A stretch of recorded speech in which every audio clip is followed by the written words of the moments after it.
ఈరోజు మనం చూడబోయే వీడియో వచ్చేసి కుకీస్ రెసిపీ అండి. 2 సింపుల్ అయిన కుకీస్ ఈరోజు చాలా ఈజీగా ఎలా చేసేదని చెప్పి చూద్దామండి. ఒకటి వచ్చేసి చాకో కుకీస్ అండి, ఇంకొక రకం వచ్చేసి మిల్లెట్ కుకీస్. ఈ 2 రకాల కుకీస్ వచ్చేసి చాలా సింపుల్గా మనం ఇంట్లో రెడీ చేయొచ్చండి. అలానే రెడీ చేసి పిల్లలకు స్నాక్స్ గాను ఇవ్వచ్చు స్కూల్కి. ఇంకొక విషయం వచ్చేసి మిల్లెట్ కుకీస్లో మీరు రాగి పిండి, గోధుమ పిండి, అలానే వచ్చేసి కరుపు కౌని, మాపల సంబానేసి అంటా ఉండి ఎడ ఏ మిల్లెట్ అయినా మీరు వాడచ్చు. అది ఎలా వాడేది ఏమనేసి డీటెయిల్గా వీడియోలో చెప్తానండి. First subway style choco cookies ready చేసుకుందామండి. కావాల్సింది వచ్చేసి మైదా వచ్చేసి 140 గ్రామ్.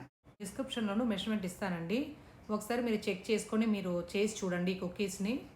మిక్సింగ్ బౌల్లో ఫస్ట్ వచ్చేసి రూమ్ టెంపరేచర్లో ఉండే బటర్ యాడ్ చేసుకొని, దీనికి కావాల్సింది వచ్చేసి మిల్లెట్ ఫ్లోర్ అండి. మిల్లెట్ ఫ్లోర్ వచ్చేసి నేను రాగి పిండి యాడ్ చేస్తున్నాను. 100 గ్రామ్ కావాలా.